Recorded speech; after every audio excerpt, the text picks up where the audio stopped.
Good evening traders, good evening investors. ഇത് സിയാദ് ഇല്ലിക്കൽ. എല്ലാ ദിവസവും വൈകിട്ട് 7 മണിക്കുള്ള മാർക്കറ്റ് ന്യൂസിലേക്ക് കിടക്കാം. അങ്ങനെ 2 മാസത്തിൽ ആദ്യമായിട്ട് Nifty intraday high 23,400 intraday high touch ചെയ്തു. 23,350 നിഫ്റ്റി ക്ലോസ് നടത്തി. ഇൻഡെക്സ് ഹെവി വെയിറ്റ് സ്റ്റോക്കുകൾ, എല്ലാ സ്റ്റോക്കുകളും, ഒട്ടുമിക്ക സ്റ്റോക്കുകളും, mid cap, especially mid cap സ്റ്റോക്കുകളും, ഡിഫൻസ് സ്റ്റോക്കുകളും, ഫിനാൻഷ്യൽ സ്റ്റോക്കുകളും എല്ലാം തന്നെ നിഫ്റ്റിയുടെ ഒരു റാലിക്ക് പങ്കാളിയായിട്ടുണ്ട്. കൂടാതെ തുടർച്ചയായിട്ട് ഇപ്പോൾ 9 ദിവസം റുപ്പീസ് ഡോളറിനെതിരെ ഹൈയിൽ ക്ലോസ് നടത്തി എന്നുള്ളതും ഇന്ത്യൻ മാർക്കറ്റിൻ്റെ ഒരു കുതിപ്പിന് കാരണമായി. FIs ഇന്ത്യൻ മാർക്കറ്റിലേക്ക് തിരികെ എത്തി. ഇന്നലെ FIs 3000 കോടി രൂപക്ക് മുകളിൽ ബൈ നടത്തിയിരുന്നു. അപ്പോൾ എല്ലാ ഘടകങ്ങളും ഒത്തിണങ്ങിയ ഒരു സമയം. ഓൾറെഡി തന്നെ നിഫ്റ്റി കറക്ഷൻ 15% കറക്ഷൻ രേഖപ്പെടുത്തിയ ഒരു അവസരത്തിൽ നിന്ന് ഓൾമോസ്റ്റ് ഒരു 1400 പോയിൻറ്റിൻ്റെ അടുത്ത് നിഫ്റ്റി ഇപ്പോൾ റിക്കവറി രേഖപ്പെടുത്തി. ഇന്നത്തെ ഒരു റിക്കവറിക്ക് ഒരുപാട് പ്രത്യേകതകളുണ്ട്. ഒന്നാമത്തെ പ്രത്യേകത, ഗ്ലോബൽ മാർക്കറ്റ് എല്ലാം തന്നെ നെഗറ്റീവ് സെൻറ്റിമെൻറ്റ്സ് ആണ് ഉള്ളത്.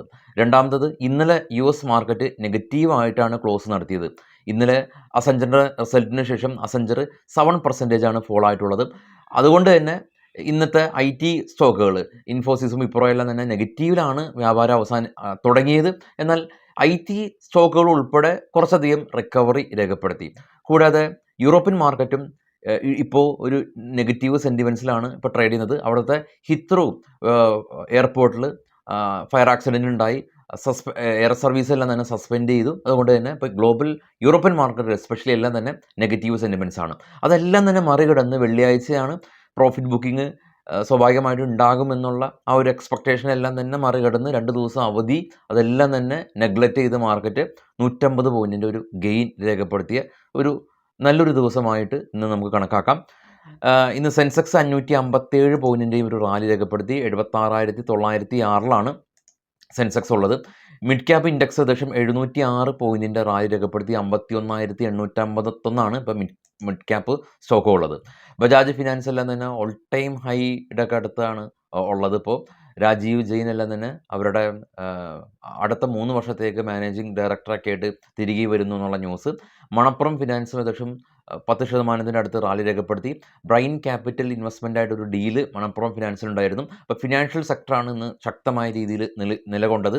IT സെക്ടറും റിക്കവറി രേഖപ്പെടുത്തിയിട്ടുണ്ട്. മെറ്റൽ സെക്ടർ ഇന്ന് ഡ്രാഗ് ചെയ്തു. മെറ്റൽ സെക്ടർ ഇന്ന് നെഗറ്റീവായിരുന്നു. മെറ്റൽ സെക്ടറിലെ ലീഡിംഗ് കമ്പനിയായിട്ടുള്ള ടാറ്റ സ്റ്റീൽ എല്ലാം തന്നെ 1.2% ഇടിവാണ് ഉണ്ടാക്കിയിട്ടുള്ളത്. സ്മോൾ ക്യാപ്പ് കമ്പനീസ് എല്ലാം തന്നെ 22 ലക്ഷം മാർക്കറ്റ് ക്യാപ്പ് ആഡ് ചെയ്ത ഒരു ദിവസം കൂടിയാണ് ഇന്ന്. റുപ്പീസിൻ്റെയും എല്ലാം തന്നെ 8 ദിവസം തുടർച്ചയായിട്ട് റുപ്പീസ് ഡോളറിനെതിരെ ശക്തി പ്രാപിക്കുന്നുണ്ട്. ഓട്ടോമൊബൈൽ സെക്ടറുകളിൽ കമ്പനീസ് എല്ലാം തന്നെ പോസിറ്റീവ് തന്നെ റിയാക്ട് ചെയ്തിട്ടുണ്ട്. മാരുതി വില വർദ്ധിപ്പിക്കുന്നു, കാറിൻ്റെ ഹുണ്ടായി വില വർദ്ധിപ്പിക്കുന്നു, ടാറ്റ മോട്ടോഴ്സ് വില വർദ്ധിപ്പിക്കുന്നു. കൂടാതെ തന്നെ മാരുതിയുടെ ആദ്യത്തെ EV കാറ് SUV വിറ്റാര അത് ലോഞ്ച് ചെയ്യാനായിട്ട് പോവുകയാണ്. അപ്പോൾ അതിനെക്കുറിച്ചുള്ള വാർത്തകളും കാര്യങ്ങളെല്ലാം തന്നെ ഉണ്ട് എന്നുള്ളതാണ്. അപ്പോൾ യൂറോപ്യൻ മാർക്കറ്റിൻ്റെ കാര്യം നമ്മൾ ഡിസ്കസ് ചെയ്തിരുന്നു. അവിടുത്തെ ഹിത്രൂ എയർപോർട്ടിൽ ക്ലോസ് ചെയ്തൊക്കെ ആയിരുന്നു ഇപ്പോൾ എയർപോർട്ട്, അവിടുത്തെ ഫയർ ആക്സിഡൻ്റ് ഒക്കെ കാരണം. ഇനി അദാനി എനർജി സൊല്യൂഷൻസ് എല്ലാം തന്നെ 2800 കോടി രൂപയുടെ ഒരു ഗ്രീൻ ഹൈഡ്രജൻ ട്രാൻസ്മിഷൻ പ്രൊജക്റ്റ് കിട്ടി. സ്റ്റോക്ക് ഇന്ന് പോസിറ്റീവിൽ റിയാക്ട് ചെയ്തു.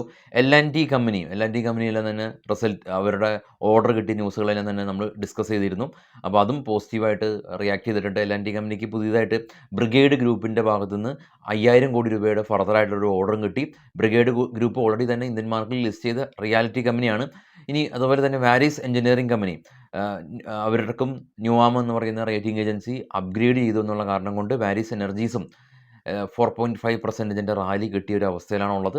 ഗ്ലോബൽ മാർക്കറ്റ് നോക്കാം നമുക്ക്. ഗ്ലോബൽ മാർക്കറ്റിൽ കാണാം.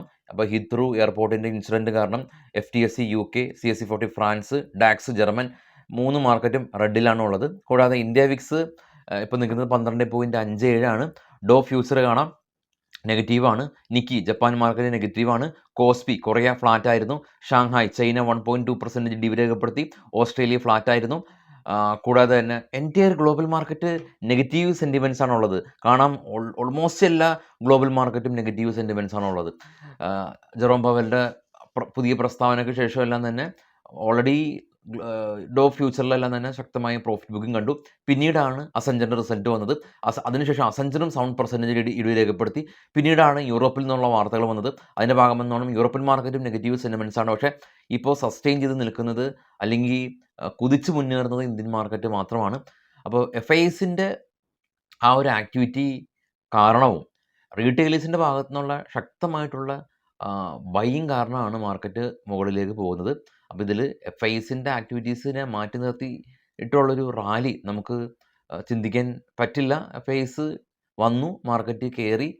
അപ്പോൾ FIS എപ്പോൾ വരും, അവരുടെ ഇൻവെസ്റ്റ്മെൻറ്റ് സ്ട്രാറ്റജീസ്, പ്ലാൻസ് എല്ലാം തന്നെ അൺനോൺ ആണ്. അപ്പോൾ വളരെ ശക്തമായതായിട്ടുള്ള ഗ്രൂപ്പാണ്. അവരുടെ ആക്ടിവിറ്റീസൊന്നും തന്നെ അങ്ങനെ പുറത്തേക്ക് വരില്ല. അപ്പോൾ അതുകൊണ്ടാണ് നമുക്ക് മാർക്കറ്റ് ഇനി കയറുമോ ഇറങ്ങുമോ എന്നൊന്നും പൊതുവേ പറയാൻ പറ്റാത്തത്. കാരണം FISൻ്റെ ആ ഒരു ആക്ടിവിറ്റീസിൻ്റെ പുറകെയാണ് റീറ്റെയിലേഴ്സും പോവുക. ഈവൻ ഇന്നലെ നമ്മൾ മാർക്കറ്റ് കണ്ടു, DIs സെല്ലിംഗ് മോഡലാണ് ഉണ്ടായിരുന്നത്. പക്ഷേ FIS ബൈയിങ് മോഡ് ആയതാണ് റീറ്റെയിലേഴ്സ് സ്വാഭാവികമായിട്ട് FISൻ്റെ ഭാഗത്തു നിന്നുള്ള ആക്ടിവിറ്റീസിനോടൊപ്പം തന്നെയാണ് നിൽക്കുന്നത്. DIs നമുക്കറിയാം എത്ര നാൾ മുമ്പ് ആണ് ഇന്ത്യൻ മാർക്കറ്റിനെ ബൈയിങ് മോഡിലേക്ക് നയിച്ചിട്ടുള്ളത്.